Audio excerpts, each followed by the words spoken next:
Oke,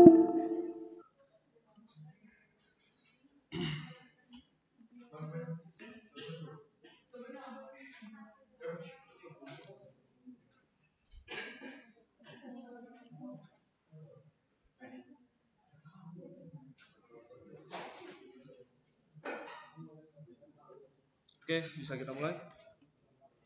Sebelum mulai, ketua tingkat mimpin doa dulu.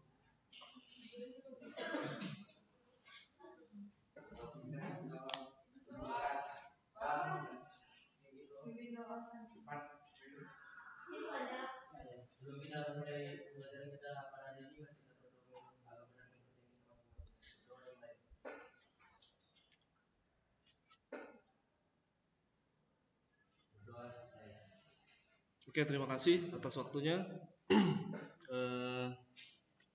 Saya juga sudah melihat hasil dari tugas kemarin, cuma beberapa orang ngirim, itu pun cuma soalnya aja. Kenapa, ada yang belum paham? Oke. Ya, sekarang kita ulangin saja untuk materinya. Karena ini nanti akan menjadi dasar kalian dalam pekerjaan lab. Biasanya pasti mengacu dari parameter ini. Jadi harus mengenal mengenai partikel-partikel tanah.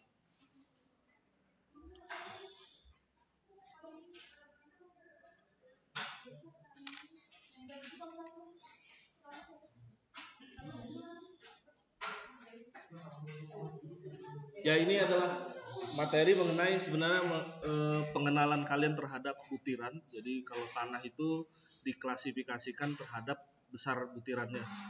Jadi untuk mengukur besar butiran kita harus memiliki instrumen. Nah, instrumen yang digunakan adalah kalau sesuai standar Amerika kita menggunakan ayakan. Jadi nanti ada beberapa jenis ayakan yang akan mengklasifikasikan bahwa itu adalah butiran ataupun dia termasuk dalam golongan tanah. Nah, pengelompokan tanah itu ada dua, berbutir kasar itu nanti jenisnya ada kerikil dan pasir. Nah, ini yang akan kalian sering temui di lapangan, apakah itu dalam pelaksanaan pekerjaan jalan maupun pekerjaan gedung. Jadi kerikil dan pasir ini adalah material utama kita dalam melakukan pembangunan. Contohnya kalau beton, otomatis campurannya selain semen berarti harus ada pasir dan juga ada agregat. Dan identifikasi kerikil kan bisa disebut dengan agregat. Nah, di jalan untuk membuat pondasi jalan itu sendiri kita akan menggunakan material berbutir. Itu adalah campuran antara kerikil dan juga beberapa, kalau misalnya lapis pondasi bawah itu kerikil dengan atau agregat dengan beberapa material yang agak halus seperti tanah lempung. Dan untuk LPA itu lebih murni kepada agregat dengan ukuran tertentu. Nah, yang kedua tanah dalam berbutir halus. Nah, ini nanti pada nominal saringan berapa dia akan sudah terklasifikasi sebagai lanau atau lempung atau lebih cenderung ke tanah. Nah, ini adalah contoh beberapa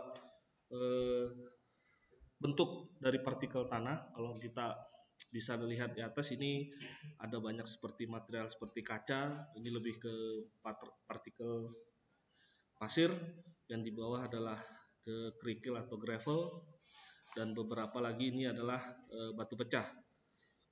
Jadi ini adalah contoh-contoh beberapa dari partikel tanah itu sendiri.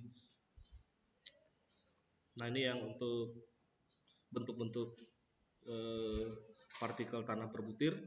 Ada yang bulat sempurna, ada yang oval, ada yang beberapa yang di bawah ini beberapa bulat dan beberapa sisinya itu tajam, dan ini yang biasa kita sebut dengan batu pecah. Ini biasanya sudut-sudutnya semua adalah tajam. Ini contoh dari partikel tanah berbutir. Nah, cara pengelompokannya ini ada beberapa tes, ada 2 tes.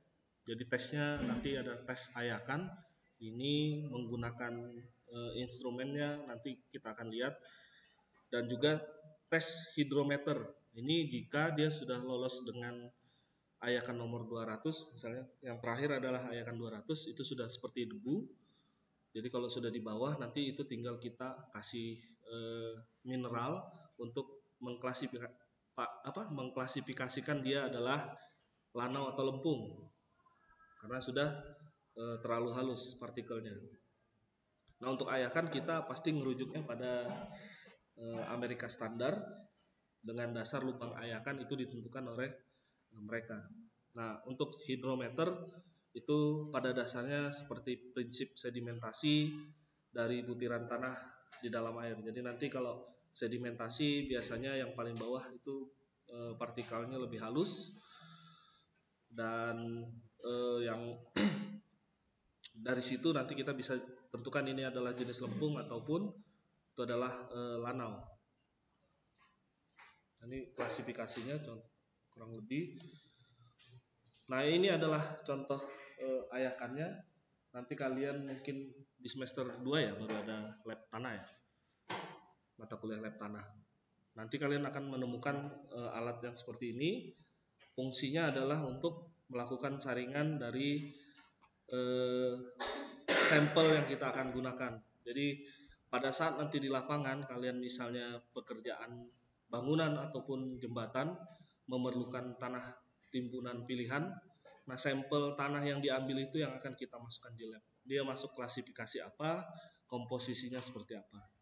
Nah, ini nanti yang akan dijadikan sebagai parameter.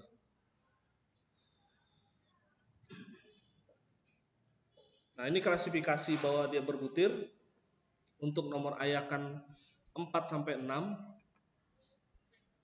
itu biasanya dia klasifikasi kerikil. Jadi masuk ke kerikil biasanya ukurannya pasti kurang dari 4,75. Biasanya 4 mili atau sampai 3 mili. Jadi kalau misalnya dia lebih dari itu dia tidak akan tembus. Jadi sudah masuk klasifikasi batuan. Jadi kalau dia lolos di ayakan 4 dan 6, dia masuk klasifikasi kerikil. Nah, selanjutnya dari ayakan nomor 10 sampai nomor 200, dia adalah ukurannya 0,075 mili sampai 2,36. Jika dia lolos, itu masuk klasifikasi tanah berbutir pasir. Jadi kalau dia lolos di ukuran 8 sampai 200 itu klasifikasi pasir. Nah, di bawahnya 200 itu ada pen. Nanti pen yang sudah menampung sisa dari sampel. Biasanya ukurannya pasti seperti debu. Nah, itu yang akan kita lakukan tes hidrometer. Jadi nanti sampel itu diambil, itu dilakukan tes hidrometer. Nah, ini beberapa contoh ayakannya. Jadi nomor itu ditentukan dari ini catatannya. Misalnya nomor 4 tadi.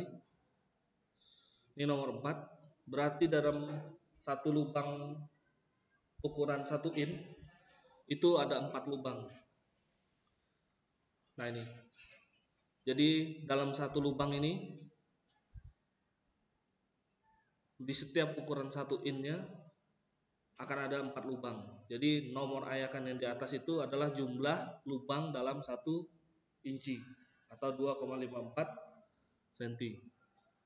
Itu jumlahnya. Jadi semakin ke bawah berarti dalam 1 inci dia memiliki 200 lubang. Kalau nomor 200. Makanya partikel yang tertahan di nomor ayakan 200 pasti di antara 0,075 mili.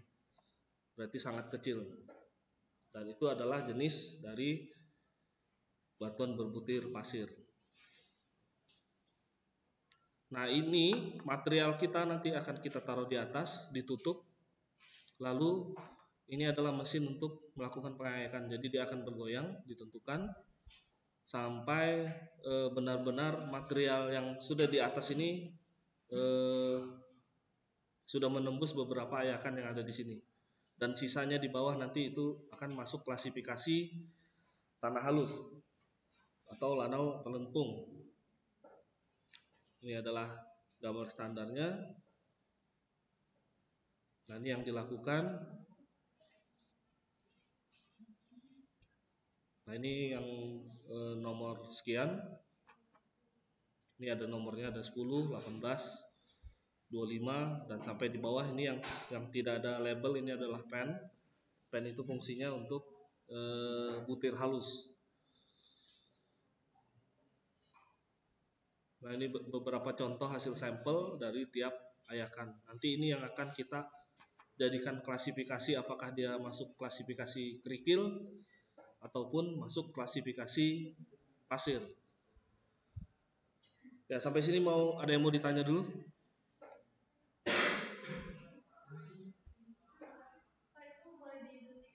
Oh, di Zoom. Ya? Oh. sorry. Nah, ini kita bisa lihat di sini beberapa butirannya agak besar. Nah, kalau kita lihat di sisi kanan bawah, ini butirannya besar. Ini bisa indikasi dia adalah masuk klasifikasi kerikil. Nah, ini juga di sini ini tembus. Dan sisanya di bawah ini adalah mungkin masuk klasifikasi dalam berbutir pasir.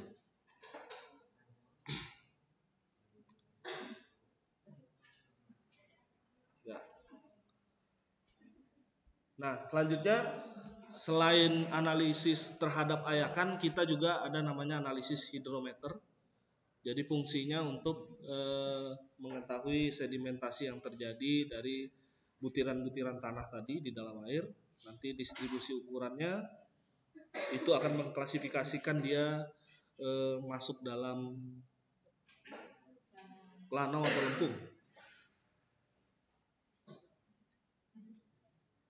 Nah, ini adalah contoh pengujiannya.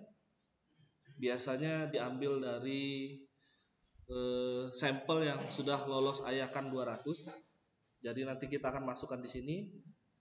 Nah, ini adalah hidrometer. Ini tabung gelas ukur.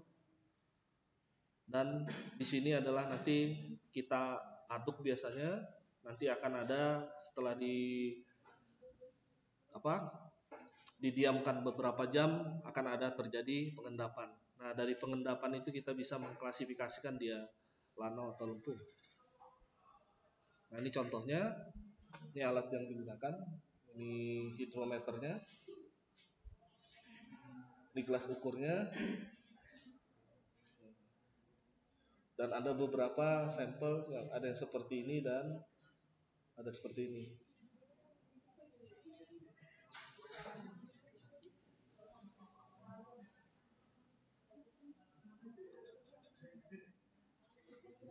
Nah, ini sketsanya. Biasanya nanti akan ada dua. Jadi sebelum kita melakukan hidrometer, kita akan membuat sampel yang di bawah ini adalah air bening. Air yang masuk klasifikasi bersih. Nanti kita masukkan hidrometernya.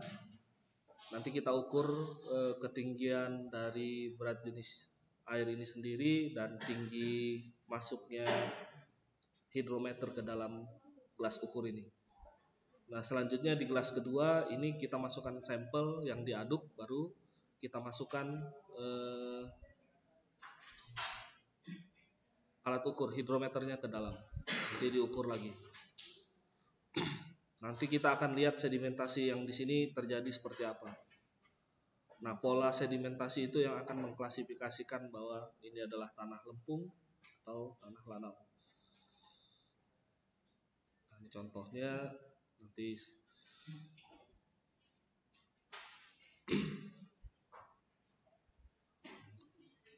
Nah, selanjutnya dari sinilah kita bisa nanti mengelompokkan, ada namanya kurva distribusi, yaitu yang jadi tugas kalian kemarin. Ini contohnya ada di sini.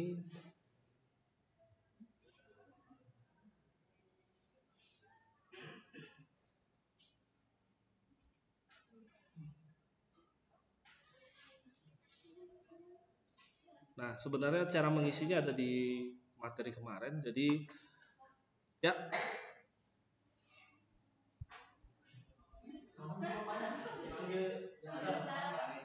Oh, ya. Hah? Oh, nggak kelihatan ya? Oke. Nah, yang kemarin itu yang diketahui adalah 3 kolom ini. Nomor ayakan, lubang ayakannya ini sesuai dengan spesifikasi dan juga berat masing-masing yang ditambahkan dengan nilai NIM kalian.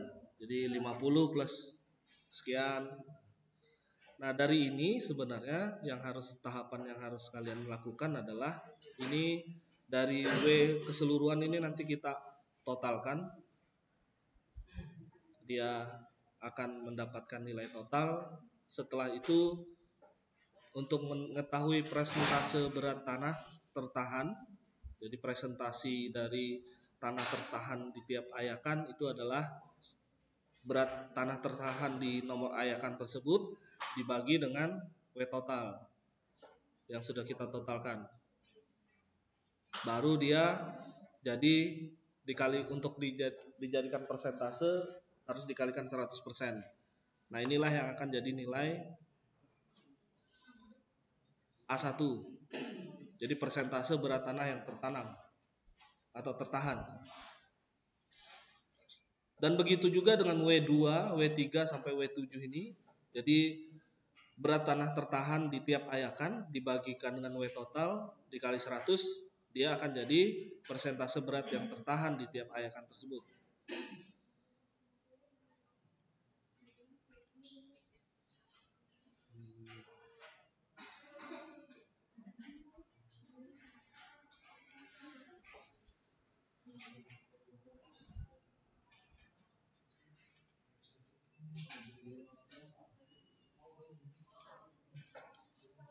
Nah, jadi dari W ini dibagi dengan W total yang di bawah. Jadi sebelumnya kita lakukan jumlah dari W tiap ayakan. Jadi ini ada beberapa dijumlahkan, jadilah dia W. Di sini W total. Nah, W total ini yang akan dibagikan di tiap berat tertahan di ayakan. Nanti ini akan menjadi persentase dia di tiap ayakan tersebut.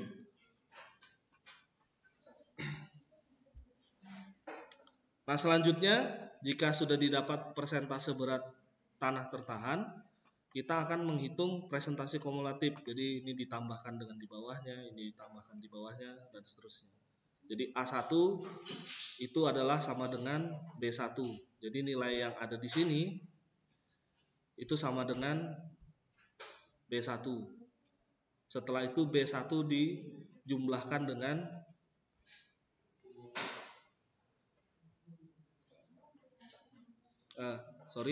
lalu B2 itu adalah penjumlahan antara A1 dan A2. Nah, begitu seterusnya sampai di B6. Jadi penjumlahan antara 1 sampai A7. Jadi A1 sampai A7. Itu adalah persentasenya.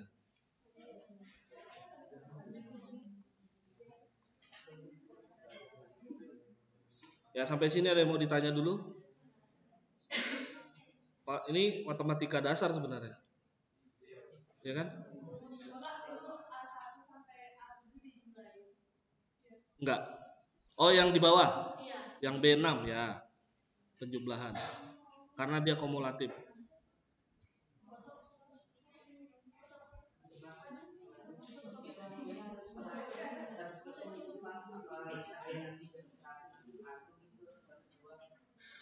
Harusnya 100. Ya.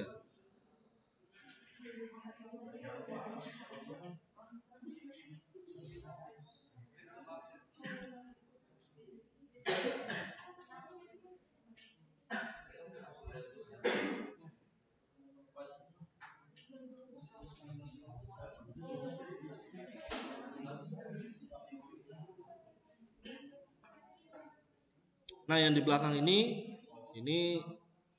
penjumlahan sederhana, cuma 100 dikurangi nilai B, yang kedua ayakan kedua 100 dikurangin B2.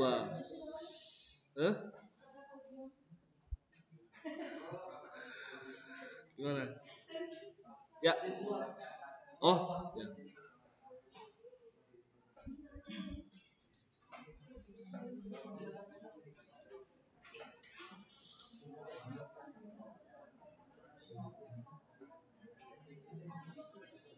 Ya.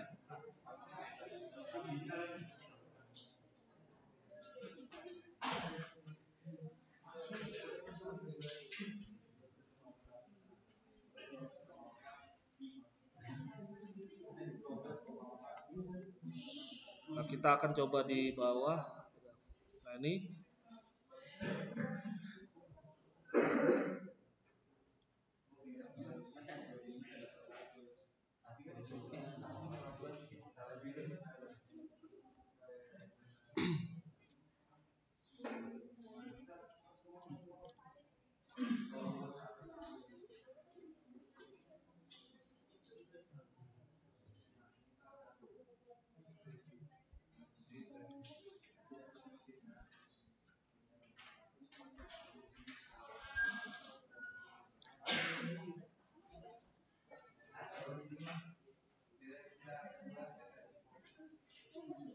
Nah, ini contoh.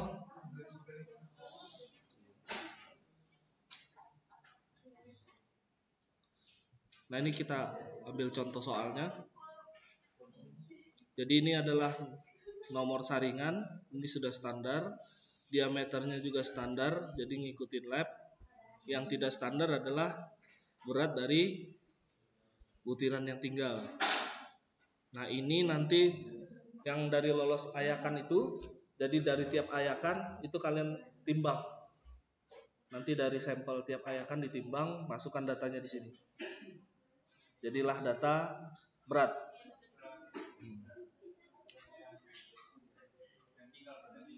Ya, gimana? Oh.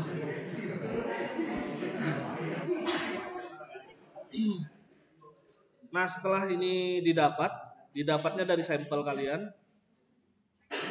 Jadi nanti yang lolos 200 itu disisihkan untuk melakukan tes hidrometer. Nah, tes hidrometer itulah yang akan masuk di sini.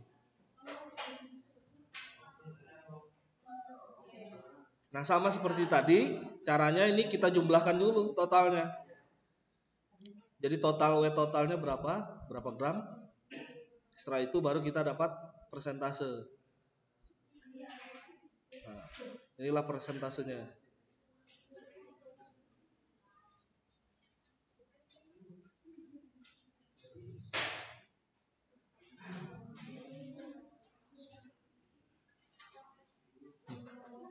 Ya? Oh ya. Nah, setelah persentase didapat, kita menghitung tadi B-nya kan, B1, di mana B1 adalah A1. Udah kelihatan?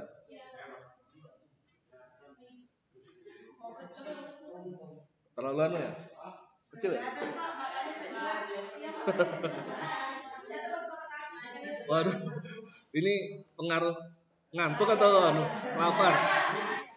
Oh, cahaya. Oh, gitu ya? Wah. Kalau ngantuk guling-guling dulu berarti kan? Oke, jadi persentase ini didapatnya dari W total yang ada di W di sini dibagi dengan W total yang kita jumlahkan. Dapatlah masing-masing persentase. Nah, untuk dapat persentase lolos itu di sini kurang dimasukkan yang mencari B-nya, di mana B adalah B1 sama dengan A1, B2 sama dengan A1 plus A2 yang kumulatif tadi. Nah, ini. Nah, dapatlah akhirnya persentase butiran lolos. Nah, di atas ini harus 100. Kalau tadi yang di antara ini dengan ini di bawah yang 100.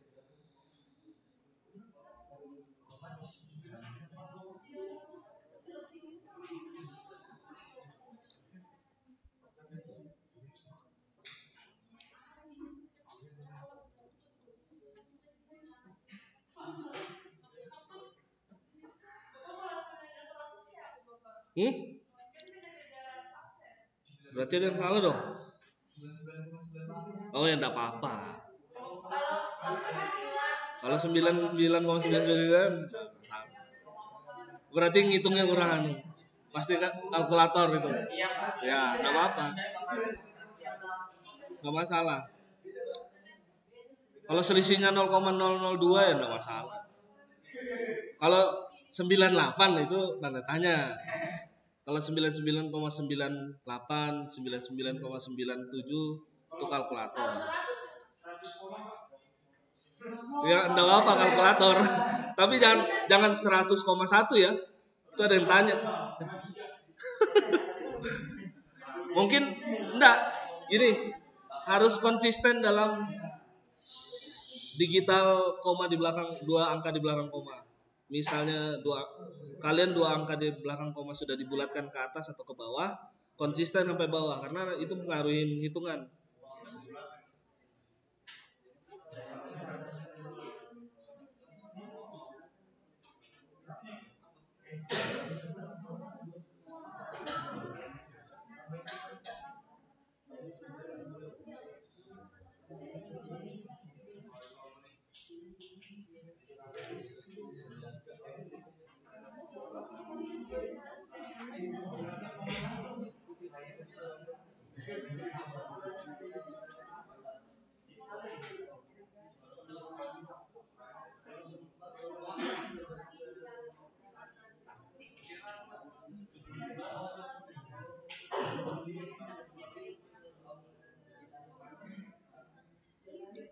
Oke, udah kita lanjut. Nah dari hasil ini nanti kita bikin grafik. Inilah yang disebut dengan grafik distribusi butiran. Yang di samping, yang arah sumbu Y, ini adalah persentase yang kalian hitung ini. Nominal ini dimasukkan di plot di sini. Dan yang di bawah ini adalah diameter lubang.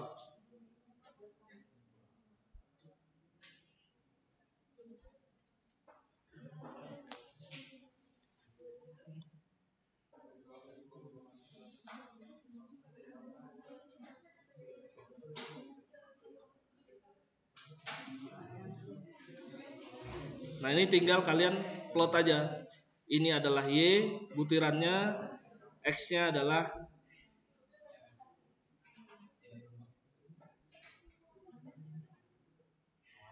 diameter lubang.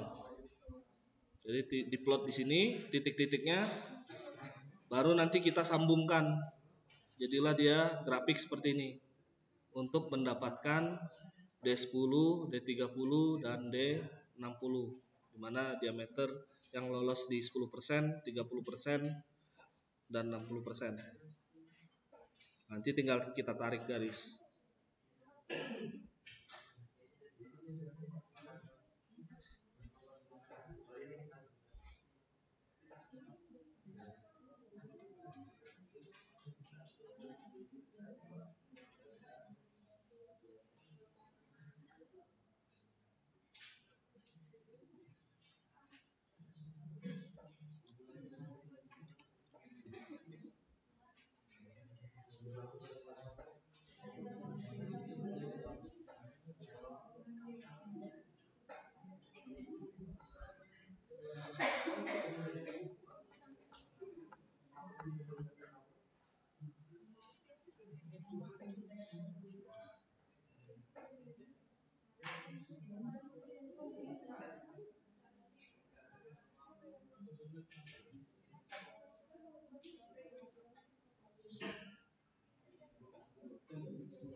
Nah ini juga yang perlu kalian perhatikan, bahwa tekstur dari berbutir itu yang sangat baik adalah seperti di sebelah kiri. Jadi ukurannya variatif. Jadi semakin variatif ukuran berbutirnya, itu dia akan semakin bagus. Dia akan lebih padat dibanding dengan ukuran yang hampir sama. Ini kalau ukurannya hampir sama, kalau kita tekan dia akan lebih bergoyang. Contohnya kalau misalnya kita melakukan pembuatan lapis fondasi bawah jalan, itu akan mengacu pada gradasi dari masing-masing ukuran batuan. Jadi nanti batuannya kalau bisa nanti di lapangan kalian harus memilih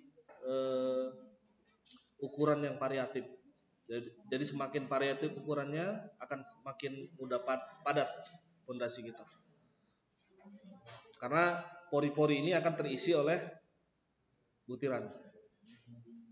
Berbeda dengan ini akan ada banyak gap atau kekosongan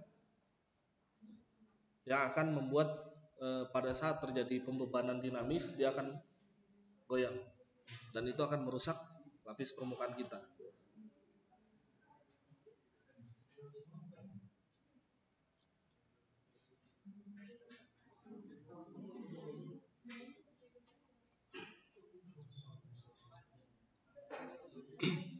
Nah ini juga adalah salah satu parameter hasil dari perhitungan tadi yang dia distribusi gennya itu. Nanti pada saat kalian ngeplot itu seperti ini ada grafik. Nah, ini contohnya grafik yang uniform itu. Ini seperti ini. Jadi kalau pada saat kalian ngisi titik-titik tersebut bentuknya seperti ini. Nah, ini adalah cenderung seragam, hampir sama, uniform, berarti seragam. Jadi bentuknya, butirannya, ukurannya sama. Itu berarti indikasi bahwa butiran kalian tidak bagus karena seragam. Berbeda dengan yang well graded. Nah, dia lebih cenderung hampir terisi semua. Jadi di antara ukuran ini dia terisi semua. Nah, yang sedang ini adalah gap graded. Itu berbutirannya ada yang ukurannya sama 50% dan beberapa butiran seperti ini. Jadi yang bagus itu adalah kurvanya agak lebih landai.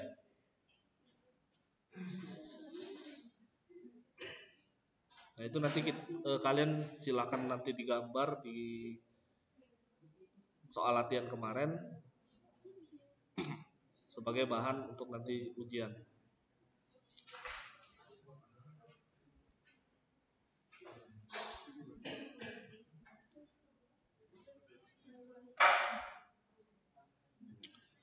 Nah dari situ nanti kita akan masuk ke materi pertemuan hari ini harusnya, yaitu mengklasifikasikan tanah berdasarkan hasil uji. Jadi nanti ada sistem klasifikasinya, ada USCS, ASTM, ASTO, dan BS. Ini adalah beberapa code atau peraturan yang digunakan dalam pengetesan. Yang paling terkenal adalah kalau di jalan dan jembatan kita pasti ngadopsinya ASTO, dan kalau di gedung kita bisa menggunakan ASTM ataupun ASTO.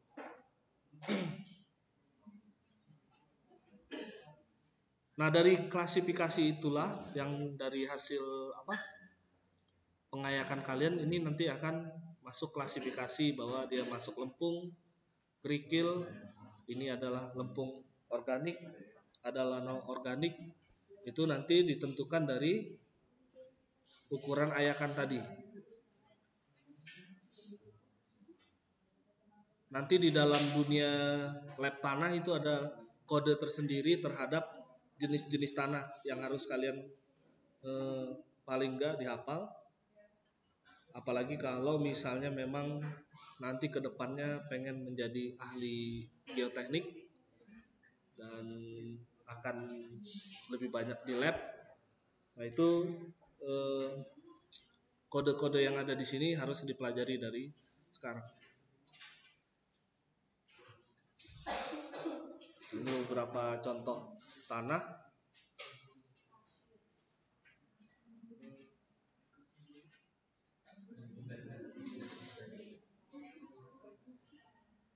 Nah, ini simbol kelompok yang harus kalian hafal nanti.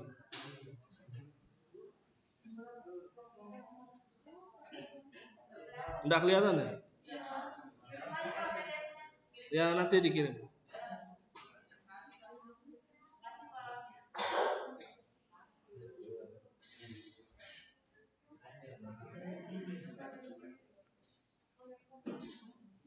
Nah, di sini juga di tabel bagan klasifikasi tanah juga dia memberikan ciri khas dari warna, dari bentuk butiran, itu nanti akan terlihat dari sini. Dari hasil labnya, plastisitasnya itu bisa dilihat.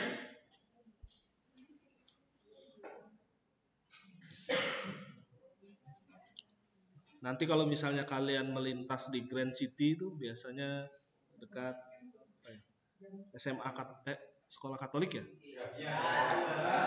Di belakang ya IPK ya. Nah, di belakangnya itu ada tanah transpos. Nah, itu bisa kalian pelajari rona-ronanya. Apa yang dimasuk dengan tanah lempung, bebatuan, ya? Ya, warnanya kan beda-beda kan itu. Nah, itu tapi hati-hati. Rawan kecelakaan itu. Nah, kalian kalau misalnya memang mau masuk ke dunia geoteknik, hal-hal seperti itu harus dipelajari. Jadi nanti paling nggak kalian ambil sampelnya dari tiap warna dulu, baru nanti kita bisa mengidentifikasi ini masuk.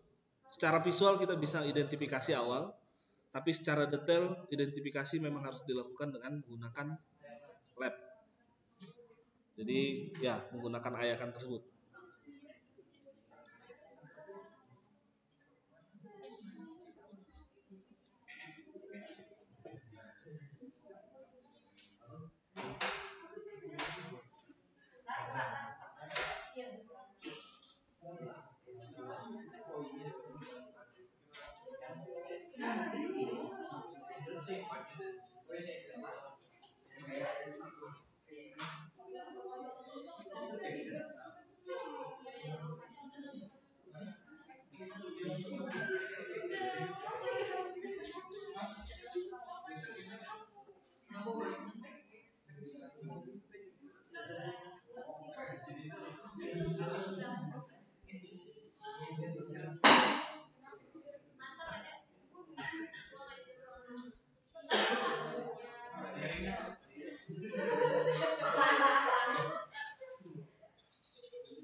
Ya, sampai sini ada yang ditanya masih? Atau tugasnya ada yang mau maju? Mencoba? Enggak, diperbaikin di sini aja, di depan. Enggak, nanti diarahkan. Ayo coba aja. Nanti dibantu. Nah, ini. Ada spidol nggak? Spidolnya ada? Spidol. Ada spidol? Nggak ada. Ada. Nah, kita pantau saja. Ya, ini sudah upload kan dari butiran 100.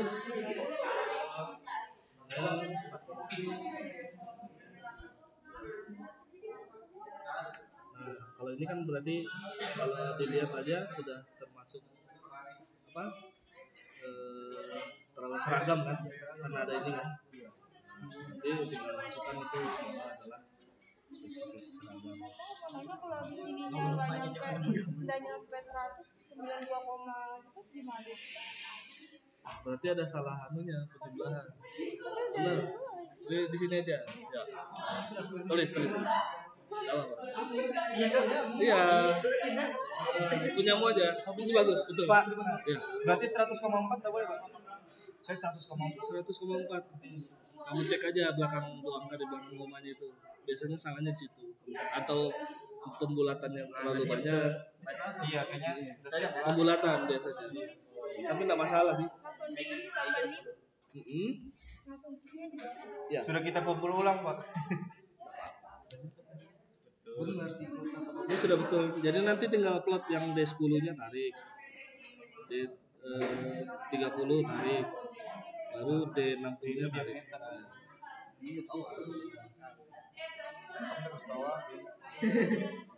Oh ini ya? Udah ya? Dalam adanya itu di apa, Pak? Ya? Kurikulumnya ini. Dari rumusnya. Ini kan terlihat nih. Sebenarnya kalau terlihat seperti ini sudah indikasi buruk. Berarti dari tengahnya, Pak ya? Ya, karena ada lurus kan linear, terlalu seragam. Jadi kalau mau itu landai dia. Salah. Apa yang di buku sih, Pak?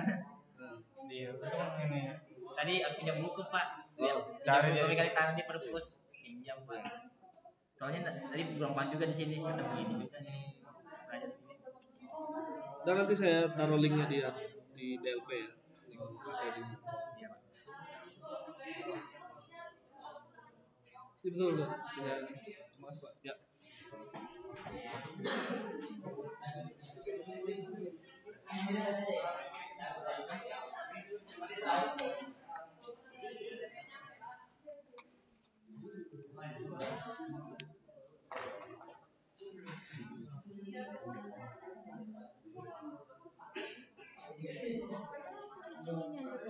Yang udah dijumlah aja. Yang sudah dijumlah aja. Yang sudah ini kan 100. Ya. Ini 215. Ini aja sebenarnya kamu isi. Ini sama 200 totalnya. Iya, dari ini sampai ke sini. Ini. Tapi 215 di sana. 9 bagi ya 110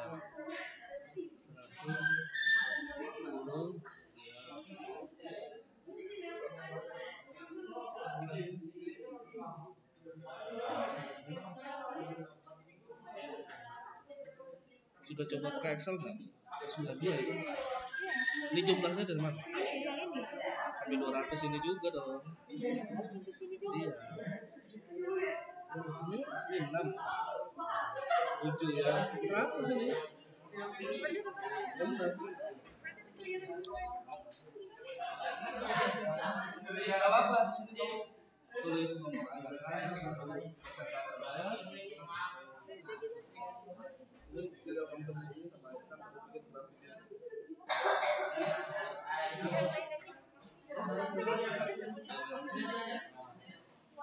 Ada lagi mau konsul? 14, 15 nggak apa-apa. Oh ya, nggak apa-apa. Ini bentar lagi selesai.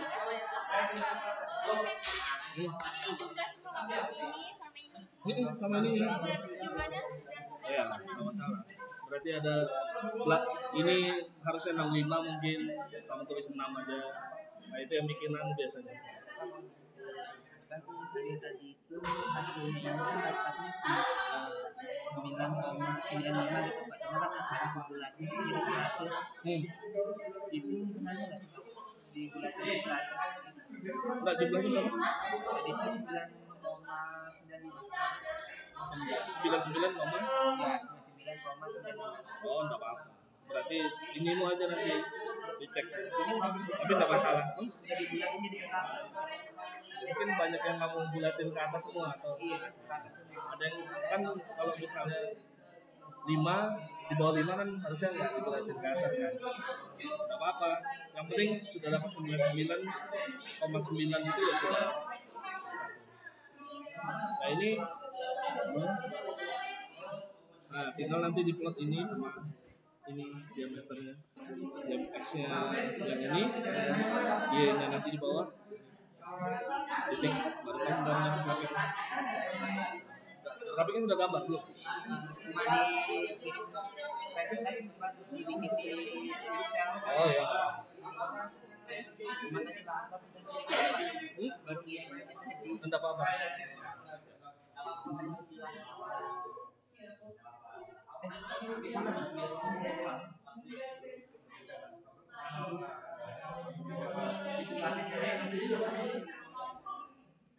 Oke, ada lagi?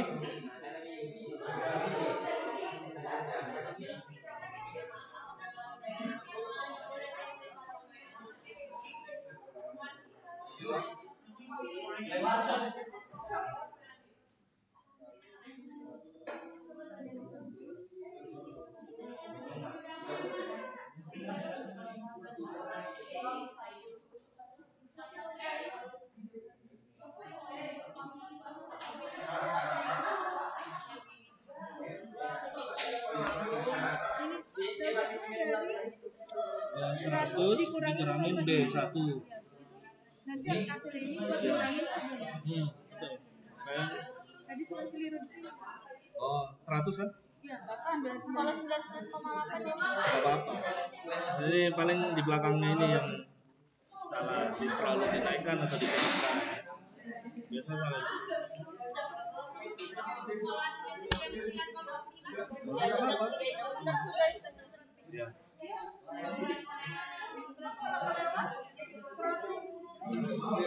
Berarti terlalu membulatkan ke atas semua. Gak apa-apa sih. Apa 102? Kelebihan itu. Dicek ulang aja lagi. Mana? 100 ya?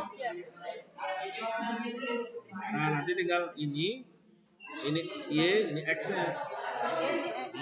Jadi grafik.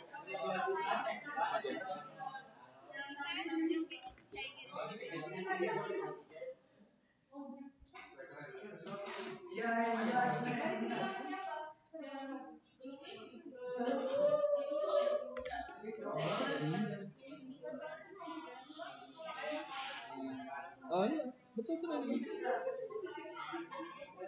Ini kan kayak gini kan indikasinya dia karena seragam, dominan seragam kan daripada tersebarnya dia. Nah ini tidak baik indikasinya. Bagus itu kan seragam penyebar. Dan apa ya? Ini narik sendiri. Jadi D10, 30, 60. Ya.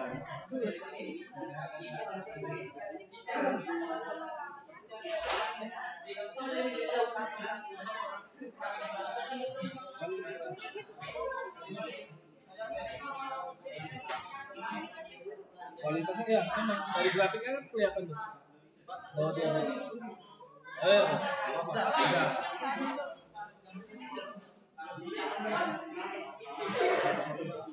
Nanti buruk seragam kan.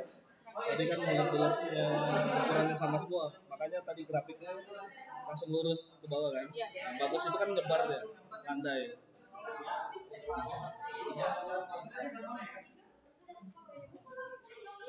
Kalau 3 bagus kok, Pak. Apa? 3 hasilnya dari CC. Berapa? Harusnya hasilnya seragam semua. Hasilnya 3 dia. Begini, Pak. Oh, bagus ya. Ini punyamu? Iya. Buruk ini karena menggunakan seragam kan. Oh. Tahu tadi ini.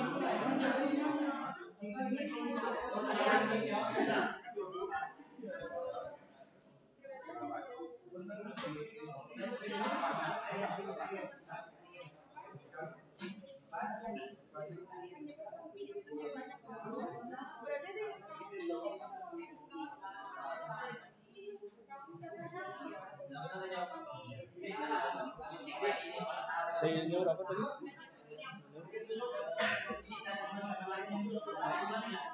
Ini kalau CU-nya lebih dari 4 itu gradasinya baik kalau misalnya dia lebih dari 4 kerikilnya. Yang D10-nya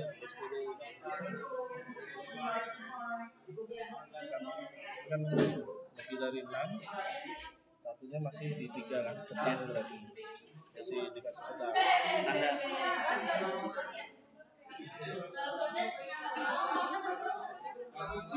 nggak apa-apa, nanti di ya nggak apa-apa, nanti direkam.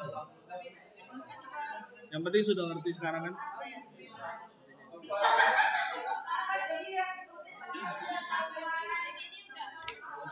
Udah berapa? 1 itu dari sebenarnya dari grafik itu sudah kamu bisa baca bahwa itu adalah jelek. Ini masuk gradasinya itu serangga masuk. Nah, ini agak bagus nih. Nah, ini kan 7 lebih besar dari 6. Ini juga lebih besar dari 3. Oke. Agak besar. Jadi sedang dia. Bisa masuk di seragam itu ya? Apa? Enggak, lebih apa? Ini tadi gradasi yang B ini buruk sih sebenarnya, cuma dia lebih indikasinya sedang sih. Kalau ini kan ini yang jelek ini sebenarnya. Iya.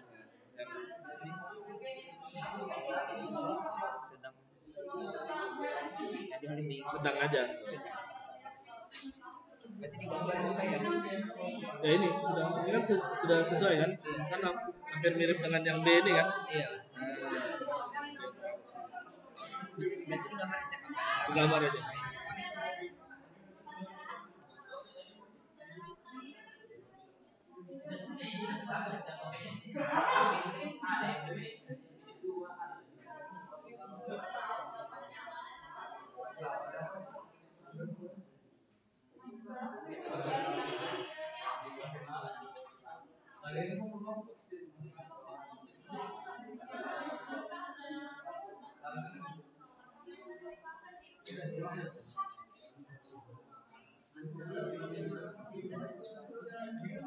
Oke, ada yang ditanya lagi? Karena katanya 2 tes. Mau dipakai lagi ya? Ya, jika tidak ada lagi, kita akhiri perkuliahan hari ini. Terima kasih atas waktunya. Sehat selalu. Kita ketemu minggu depan. Assalamualaikum warahmatullahi wabarakatuh.